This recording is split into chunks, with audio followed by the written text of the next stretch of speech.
mezquitas, iglesias y sinagogas. Morirán cristianos, judíos y musulmanes. Su sangre inundará las calles de Jerusalén.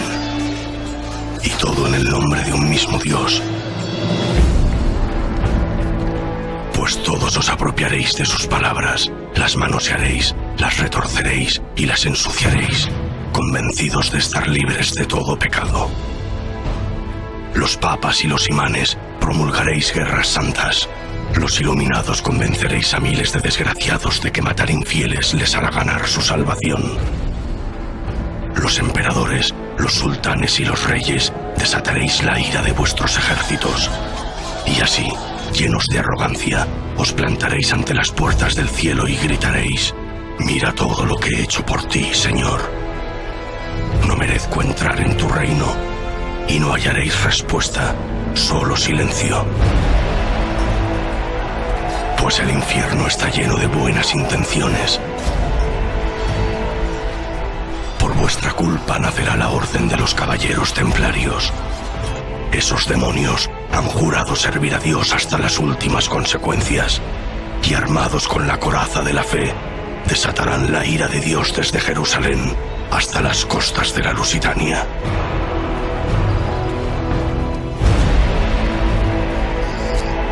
Año de 1136. La tierra de Palestina y la península ibérica se han convertido en un eterno campo de batalla. La media luna del Islam y las cruces cristianas siembran todas las fronteras de cadáveres.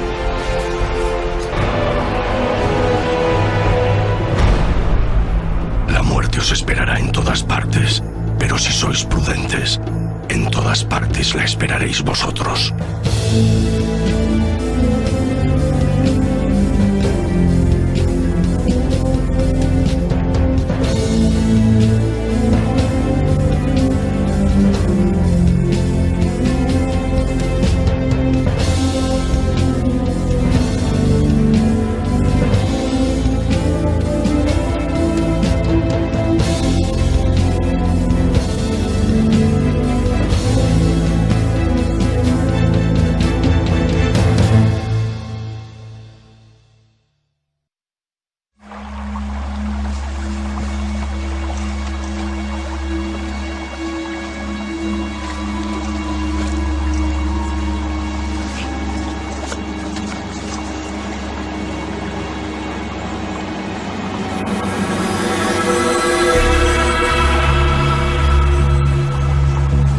Sé que no has olvidado tus juramentos, Artal. Así que no logro entender qué haces huyendo. Solo la orden directa de un superior podría hacer que uno de los mejores caballeros que haya servido nunca en la Orden del Temple se encuentre en esta vergonzosa situación. Así que dime, pequeño Artal, ¿cuál es esa orden que tanto empeño dedicas en cumplir? ¿Qué escondes en ese andrajoso fardo? ¿Qué secreto es tan valioso como para que entregues tu vida antes de que caiga en manos del enemigo?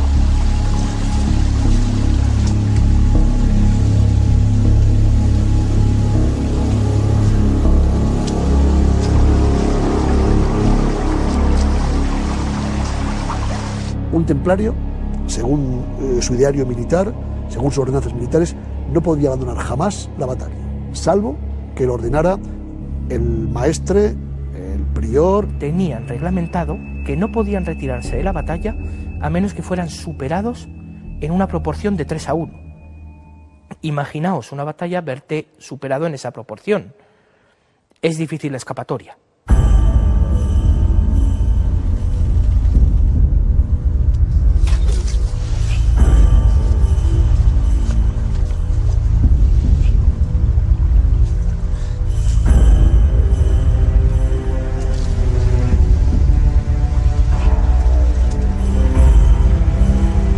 Realmente era muy raro, o la masacre debía de haber sido muy salvaje para que un único templario quedara solo en pie en el campo de batalla. Esos cazadores sarracenos se cobrarán hoy una deliciosa presa. Has logrado despistarles, pero te degollarán.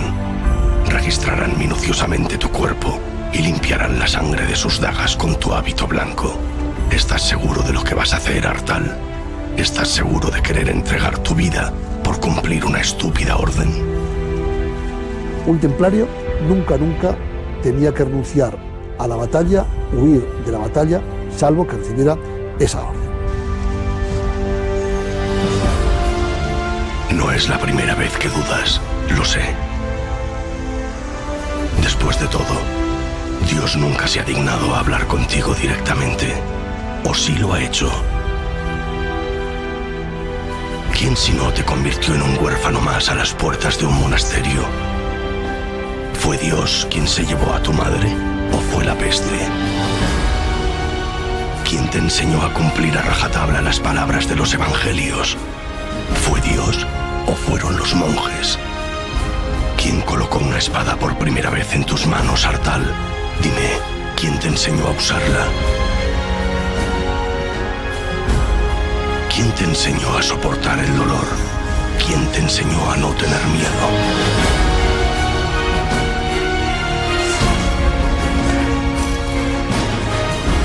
Los templarios sangraban.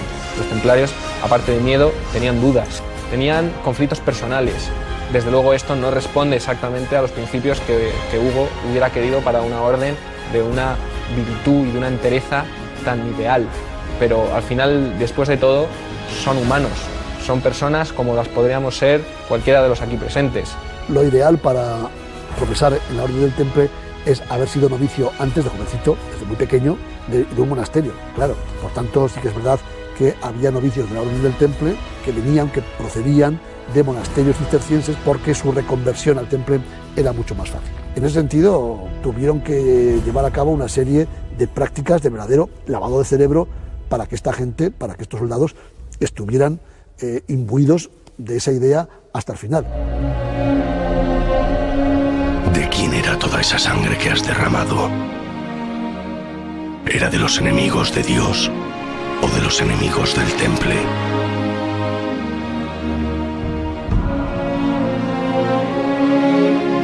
El día que tomaste tus votos como caballero, juraste servir como el más pobre y humilde de los mortales. Renunciaste a todo bien material, a conocer mujer y a ver crecer a tu descendencia. ¿A quién entregaste tu vida, Artal? ¿A quién se la entregaste?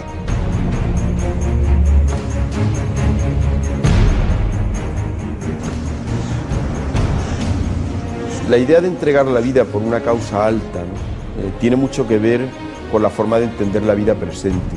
Si aquel hombre vivía la tensión de la vida temporal, digamos, de esta vida, y al mismo tiempo de la trascendencia, y era un hombre profundamente creyente, pensaba que esta vida es solamente transitoria, que es solamente camino, pasajera, como una vía para ganar la otra. Ellos se consideran potenciales mártires, ¿no? Se habla de los freires definidos como aquellos que son capaces de derramar hasta 7 veces al día su sangre. Lógicamente eso puede acabar en el martirio y es algo que ellos saben que puede ocurrir así, ¿no? Por lo tanto, desde ese punto de vista, el martirio se entendía pues, como el supremo sacrificio para alcanzar la otra vida, que era la perdurable y que era la verdadera vida.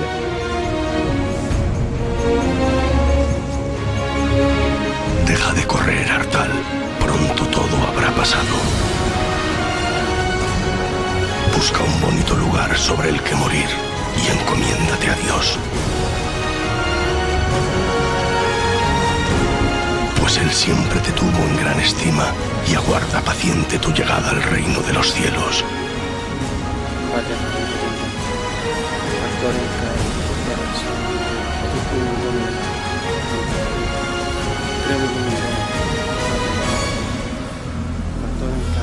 Descansa en paz, Artal.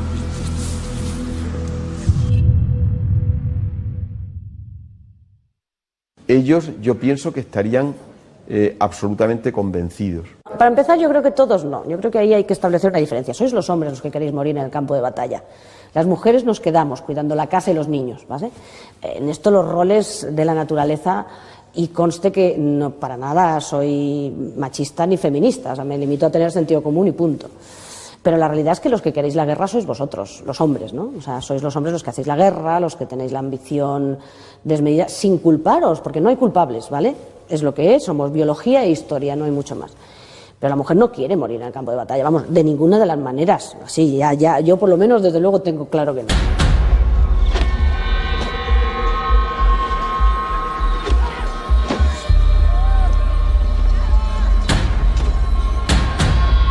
Anoche cenasteis todos lo mismo.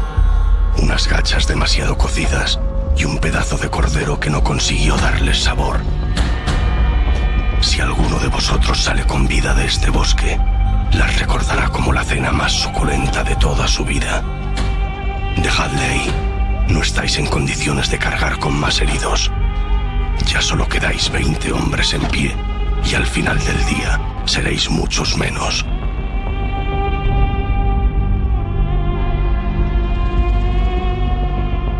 Solo 7 llegaréis a ver el final de esta batalla.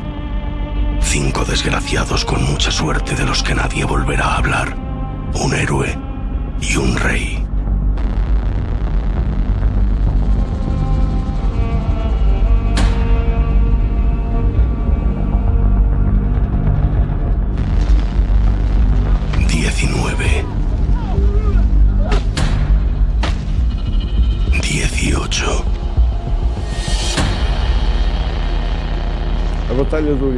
La batalla de Eurique se produjo a raíz de la defensa de la parte sur, ya en Alentejo, y en la que don Alfonso Enríquez se empeñó y luchó arduamente por la independencia del país y por la destrucción de los ejércitos musulmanes. No hay ninguna duda de que don Alfonso era una persona que no dominaba su físico y su personalidad. Era una persona sin miedo y que avanzaba fuese como fuese. En aquel momento avanzó atravesando el Alentejo con un ejército no muy numeroso y, según la leyenda, se topó con 5 reyes musulmanes. Debieron juntarse 5 reyes para hacer frente a don Alfonso Enríquez. Aquello no pintaba muy bien, así que don Alfonso tuvo que retirarse. La importancia militar de la batalla se debió al hecho de que don Alfonso, que se encontraba en la línea del río Mondego, Coimbra, avanzó por territorio enemigo hasta el Alentejo. Cruzó el Tajo y llegó hasta el Bajo Alentejo, prácticamente junto al Algarve. Esto era una hazaña bélica extraordinaria. Recordemos que no había transportes rápidos, recordemos que los musulmanes seguramente estarían pendientes de los movimientos de la tropa cristiana. Partisteis de madrugada con la intención de asestar un rápido golpe al enemigo. Nada que entrañase mucho riesgo. Rapiñar algunos caballos, quemar alguna granja. Nadie habría adivinado que 5 contingentes almorávides os estarían esperando. Han destrozado vuestro pequeño ejército y no van a cesar hasta que la cabeza del conde de Portugal acabe ensartada en una de sus lanzas. Y aquí estás, Alfonso, en mitad de esta pesadilla, huyendo para salvarte. Tu vida depende de esos 17 hombres, así que trata de mantenerlos unidos y, sobre todo, no pierdas ni uno más. El castillo de Soure, esa magnífica fortaleza que tu madre donó a los caballeros de la Orden del Temple, se encuentra a no muchas leguas de distancia. Tendrás que sacrificar a alguno de tus caballeros, pedirle que corra como un demonio, atraviese las líneas sarracenas y llegue con vida para pedir ayuda a los templarios.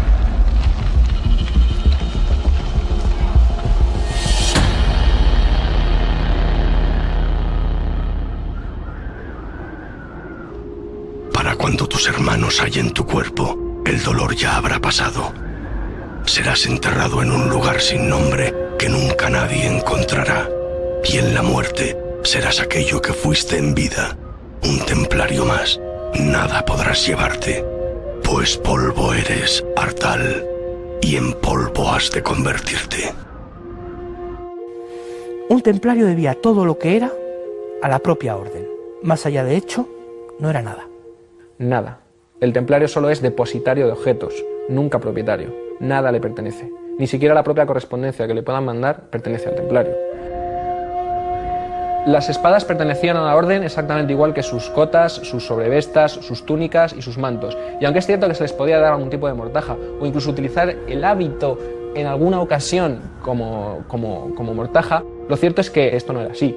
La orden recogía todos los bienes de un hermano y acto seguido los repartía, ya fuera entre los pobres o entre el resto de los hermanos.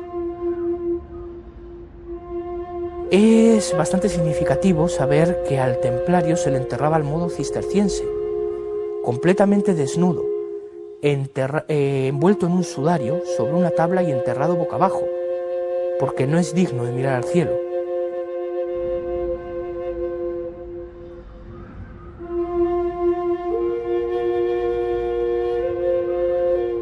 Un soldado, un monje, moría en el campo de batalla luchando por Dios, le eran perdonados todos sus pecados.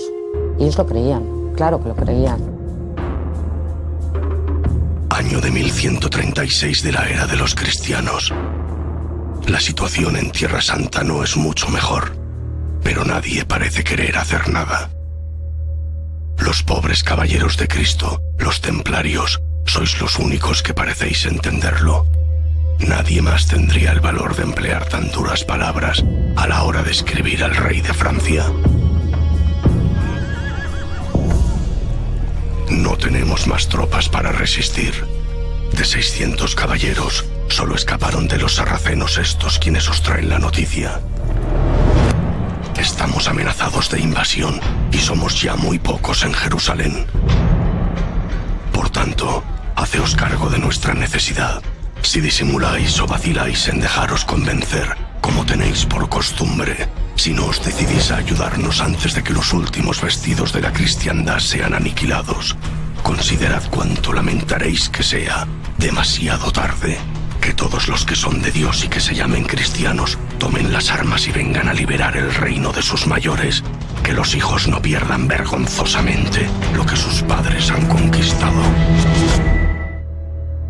Probablemente, para hacernos una idea, en Tierra Santa, un siglo después de nacer la orden, aproximadamente hacia, el año a finales del siglo XII, principios del siglo XIII, la orden del Temple no tendría en Tierra Santa más de 300 freires, 300 miembros de esa orden.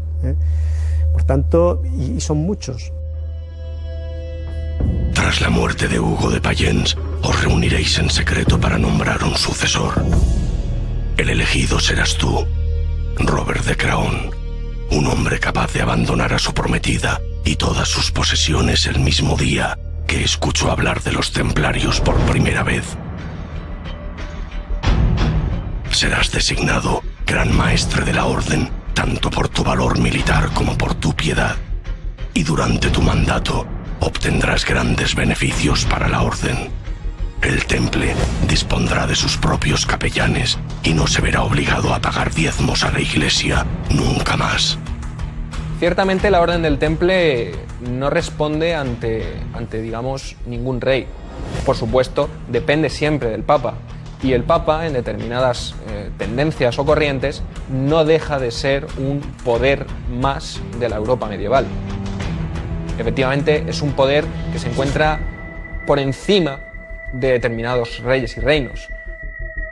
Pero echarás en falta a Hugo. Todos los templarios lo haréis, los que le conocisteis y los que no. En 1140 lanzaréis 40 naves contra la costa lusitana, con la intención de conquistar Lisboa a los musulmanes. Esa obsesión por arrebatar la península ibérica al Islam os costará cara. La toma de Lisboa será un desastre. Uno de los mayores desastres que sufrirá el Temple.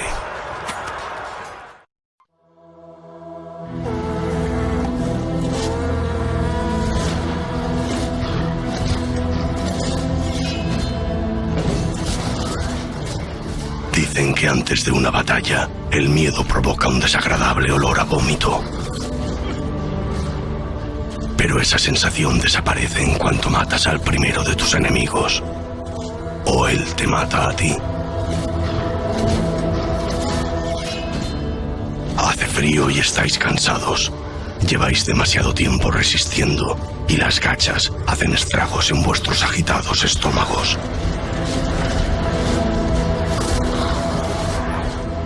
Ni se os ocurra rendiros, pues ellos no tendrán piedad si lo hacéis.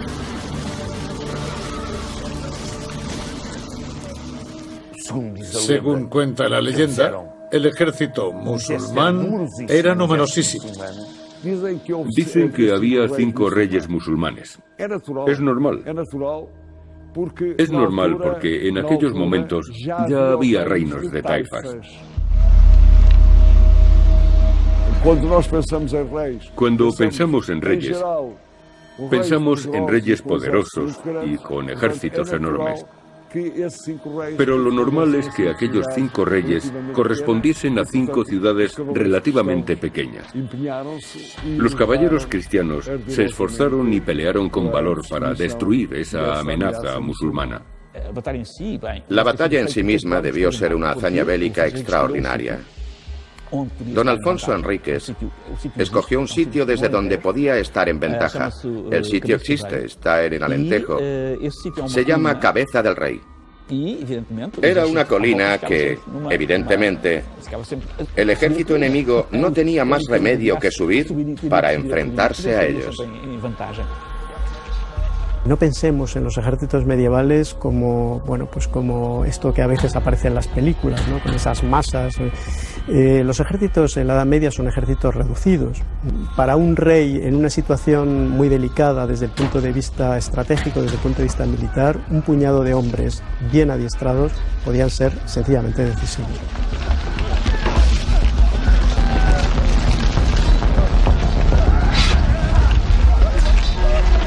No descuides la retaguardia, Alfonso. Por mucho que quieras apresurarte, no vas a llegar muy lejos tú solo. Este monte está infestado de sarracenos. 5 ejércitos tratan de daros caza. Y cada vez que uno de tus hombres se queda rezagado, más de 2 palmos, se convierte en pasto de las mazas y espadas almorávides.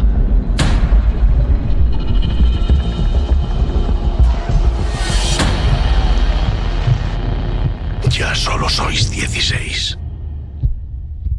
El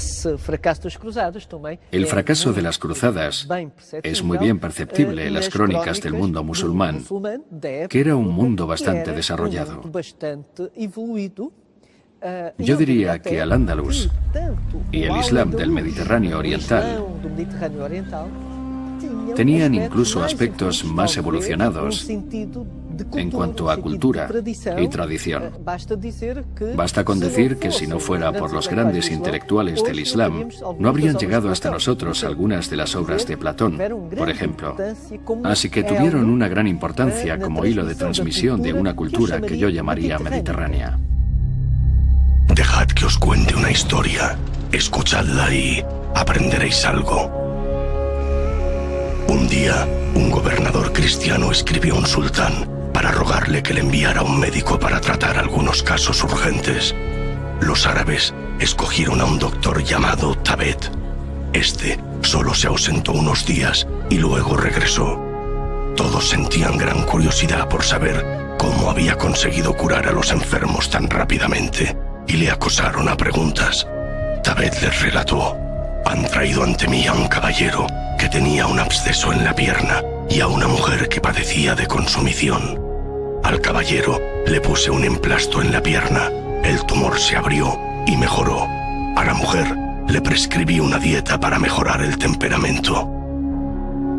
Pero entonces llegó un médico franco, muy enfadado, y gritó: ese hombre no sabe tratarlos.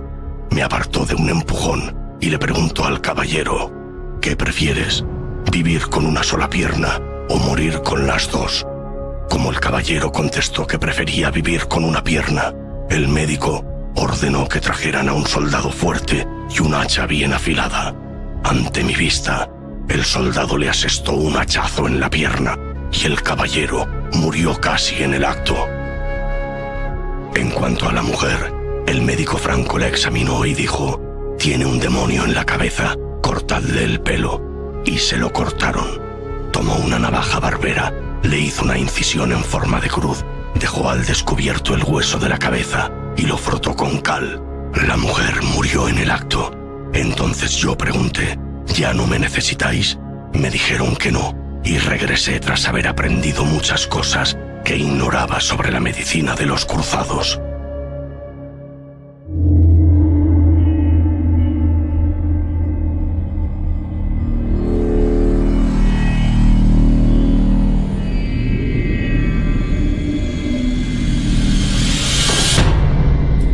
Conoces a la perfección a cada uno de tus hombres.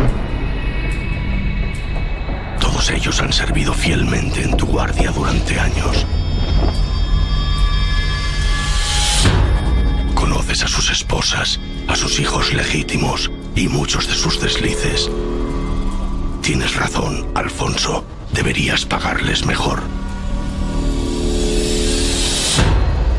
El que encabeza tu destartalada comitiva es Waldim Pais, vasallo de tu familia desde los 7 años de edad. Él te traía el almuerzo y tú te lo zampabas. Este es un dato histórico muy poco conocido. Pero Waldim Pais fue vasallo de don Alfonso Enríquez. Se crió en la casa de don Alfonso Enríquez y toda su lucha es para lograr que don Alfonso sea reconocido como rey. Fíjate en él. Cualquiera diría que el mismísimo arcángel Gabriel le hubiera enseñado a usar esa espada. Prométeme, Alfonso, que si Dios, nuestro Señor, obra un milagro y te saca vivo de este infierno, lo primero que harás será nombrarle caballero. Prométemelo.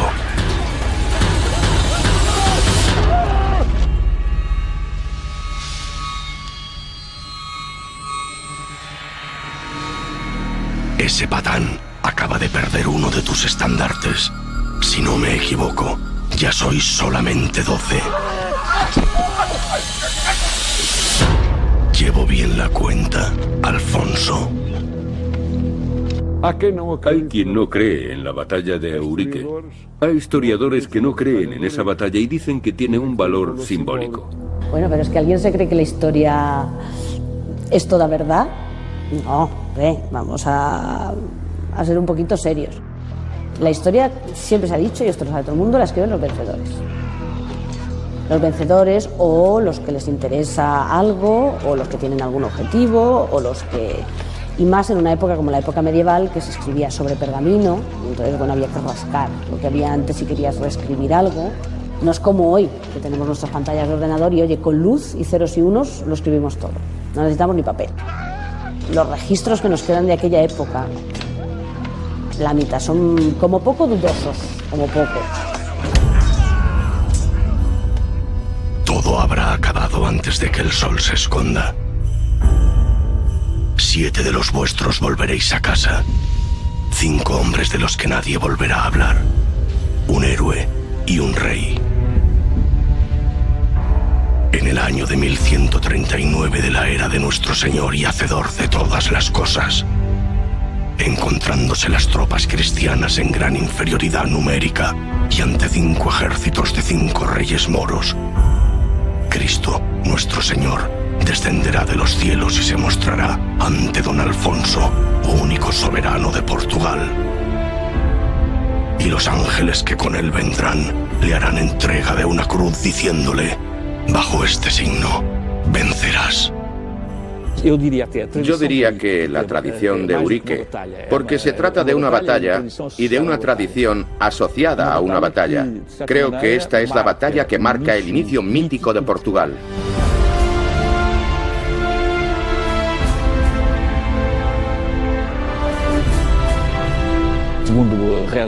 Según reza el juramento de Eurique, porque don Alfonso firmó un documento que acreditaba que tales hechos habían ocurrido, Jesús se le habría aparecido y le habría asegurado que vencería en la batalla. También le aseguró que su descendencia saldría siempre victoriosa hasta la 16ª generación. Bueno, esta es la historia de la batalla. Pero esta tradición es el origen de la nación portuguesa. Que el Estado portugués tenía, por decirlo de algún modo, un origen divino, y que incluso su primer rey recibe la bendición del mismísimo Maestro Espiritual, o de Dios, o de Jesucristo. Y esto tiene otra característica muy interesante, cuando se dice que Portugal es un país muy católico. Que se desengañen los ingenuos, porque la batalla de Eurique y la tradición de Eurique es la demostración de que no somos un país católico, somos un país cristiano, pero no católico. Don Alfonso Enríquez recibe la aprobación como rey directamente de Jesús, no del Papa. Esta tradición significa esto. Nos encontramos ante una nación que recibe su legitimación no de la Iglesia, sino del mismísimo Jesús. Independientemente de si es verdad, mentira o un milagro, ¿qué más da?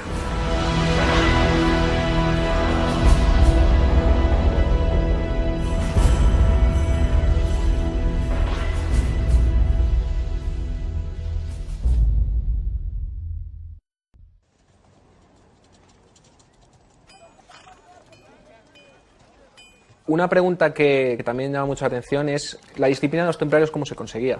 Porque a los templarios se les ponían castigos y realmente podían sufrir a manos de la orden muchas penalidades, desde castigos físicos o incluso encerrarles en una determinada mazmorra, hasta perder el hábito o una mera falta disciplinaria. Existen muchos tipos de delitos por los cuales un templario podía ser castigado, desde perder un objeto que pertenecía a la orden, hasta robar o incluso practicar simonía, sodomía o relaciones sexuales con una mujer.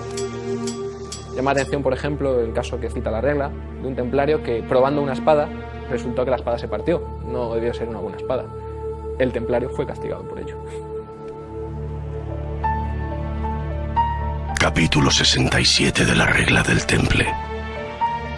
Si un hermano comete una falta, que descubra él mismo su ofensa y que reciba pues penitencia. La regla es la normativa por la cual se rigen los templarios. Regula cómo debe vivir un templario en su convento, pero también regula cómo debe vivir en campaña. Las penitencias, cómo se puede castigar a un hermano, por qué se castiga a un hermano. Todo esto que desde un principio te han dicho que estaba expresamente prohibido, podía llevarte ya a castigos mayores, largos encarcelamientos, azotes y ante todo y sobre todo la expulsión de la orden y evidentemente su enemistad perpetua. Ya figuras ahí como que has estado dentro, has profesado y has fracasado. Sin la regla no habría tanta disciplina, y la disciplina es una de las principales características que definen a los caballeros templarios. Tú entrabas perfectamente sabiendo a lo que te enfrentabas. Perteneces a una orden reconocida, representas un hábito, eres un templario. Has fracasado y te has visto desposeído del hábito y arrastrado al fango. Ya no puedes volver. La pena de muerte no estaba contemplada en el retré, pero claro, ante un castigo excesivamente severo, la resistencia del cuerpo es la que tiene.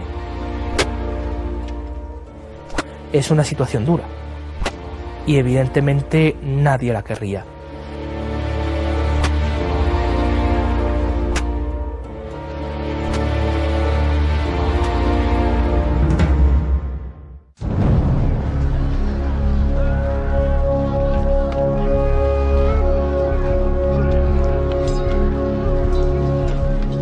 Veo que aún respiras, Alfonso, y que aún se mantienen en pie 9 de tus hombres.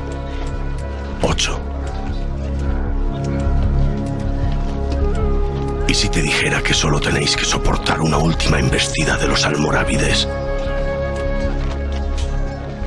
¿Y si te contase que aquel caballero al que enviaste en busca de ayuda logró llegar hasta el castillo de Soure y que los estandartes del temple pronto cruzarán este bosque y harán que todo el ejército musulmán huya presa del pánico?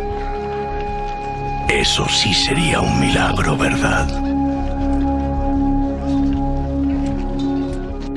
En esa batalla participaron templarios. Sabemos de algunos que incluso fallecieron en esa batalla. Sí, sí. Los templarios ayudaron mucho. Ayudaron mucho en esa batalla y en otras. En todas las batallas en las que se vio envuelto don Alfonso Enríquez contra los musulmanes, Estuvieron a su lado los templarios. Le acompañaron siempre y lo hicieron batiéndose denodadamente y convirtiéndose en una gran ayuda. No tendríamos la independencia de Portugal ni la extensión territorial portuguesa de no haber sido por la ayuda de los templarios. Apareció con todo un ejército detrás. Atravesaron las huestes de aquellos 5 reyes moros que obtuvieron una derrota estruendosa. Sobre todo porque los pocos caballeros portugueses, un ejército minúsculo portugués, derrotó por completo a los musulmanes. Don Alfonso consigue, en una rápida embestida, vencer en la batalla. La victoria produjo muchos ecos y debió causar algo de recelo, el que Alfonso Enríquez ganara una preponderancia que no era aconsejable.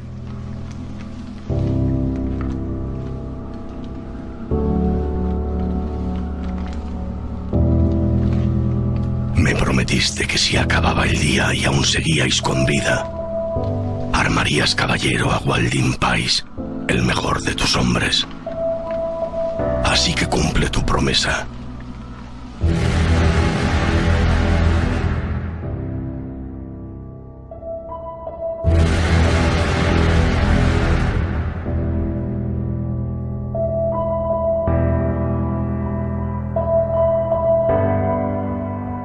En el nombre de Dios, San Miguel y San Jorge, por la gracia que me ha sido otorgada, te nombro caballero.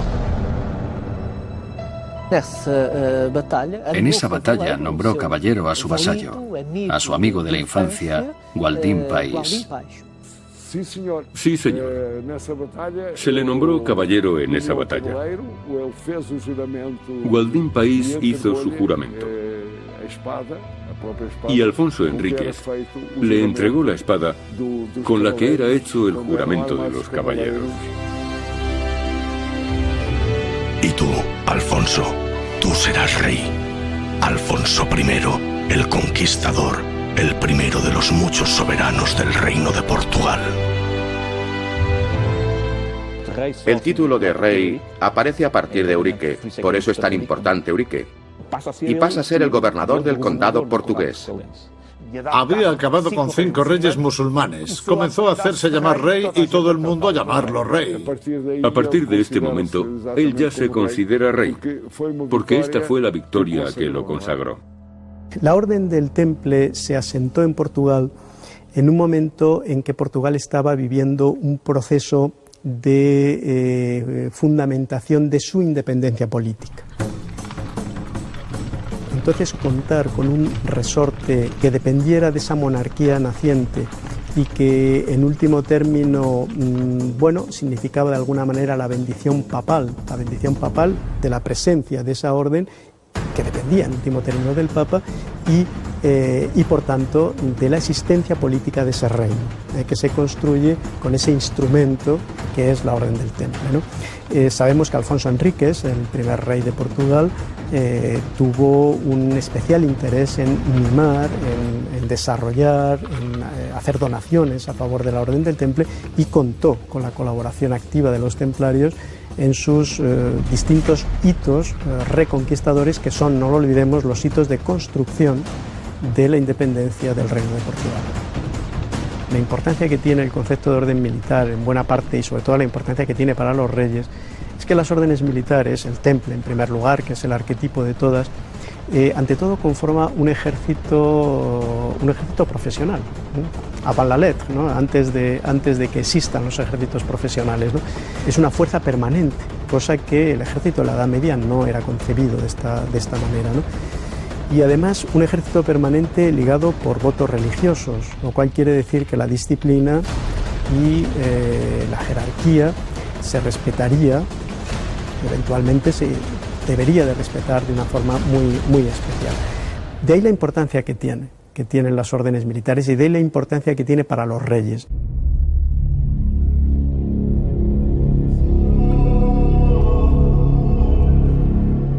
Esa corona pronto adornará tu cabeza. Eres Alfonso I, al que llamarán el Conquistador. el Grande, el fundador del Reino de Portugal.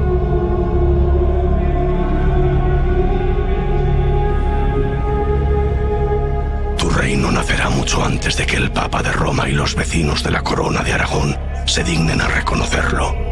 Pero ¿quién necesita el beneplácito de Roma cuando Cristo, el Hijo de Dios Todopoderoso, fue quien decidió que tú y no otro debía reinar? ¿Quién necesita el apoyo de la Corona de Aragón cuando tú ya tienes la tuya propia? Esa corona es tuya. Tuya y de las muchas generaciones que están por llegar. Aún pasarán 40 años antes de que el Papa reconozca a don Alfonso Enríquez como rey, pero lo hizo. Hace ya semanas de la batalla de Urique y aún has de rascar con las uñas los restos de sangre seca que manchan tu cuerpo. Nunca habías visto tanta muerte, ¿verdad? Siento decírtelo, Waldim, pero los pecados no se lavan solo con agua, ni siquiera los de un héroe.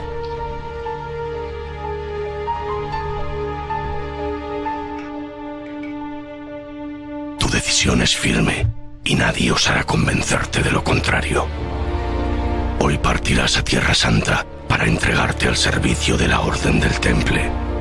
Allí pasarás 5 años combatiendo por Cristo nuestro Señor y purgando tus pecados con muchas más muertes.